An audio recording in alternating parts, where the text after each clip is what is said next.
marriage, adultery and soulmates.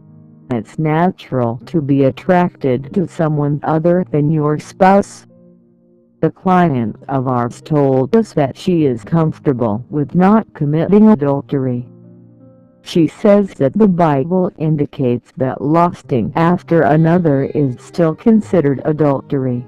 The intent and interest is still there, so she'd feel guilty about doing even that.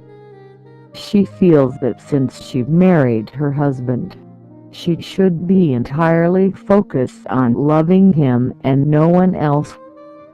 However, she says that her twin soulmate is on the other side deceives and that she has a very strong connection to him and can't keep from thinking of him and wanting him sexually.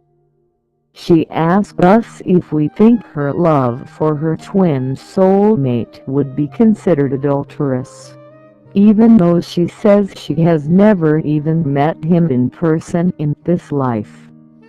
She said she's trying to train herself to focus strictly on platonic love with her twin soulmate, but it isn't easy as she keeps reverting back to wanting him romantically.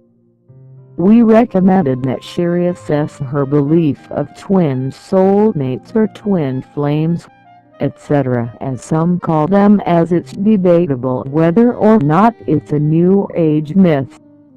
Although there are different kinds of soulmates, the concept of one perfect, fulfilling, ultimate love interest for each person is rooted in distorted idealism rather than truth.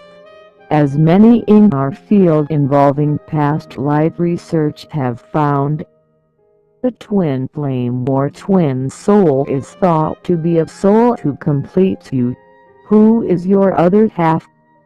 We feel this concept is rooted in fear of being alone and a lack of self-love. It's an earthbound, fear-based concept. Self-love is the only true love, and nobody can give you what you don't or can't give yourself.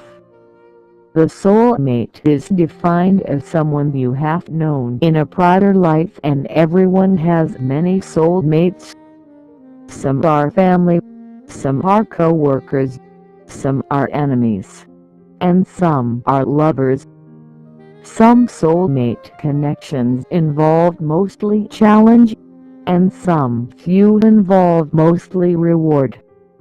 Unfortunately, personal growth and shared goals are much more common in soulmate connections instead of exclusively blissful romance.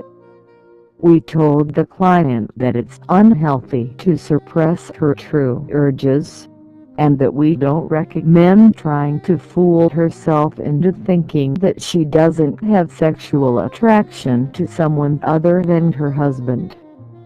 It's natural to be attracted to and have fantasies about someone other than a spouse or partner. What may not be natural for many is strict, long-term monogamy. Once she accepts this, it may be easier for her to channel her love and love to her husband. However, attraction is either there or it isn't. You can't create it if it's not there from the start. Also, fantasizing about love for someone who is no longer living or who isn't available may be a way for her to express love without getting hurt or suffering other consequences.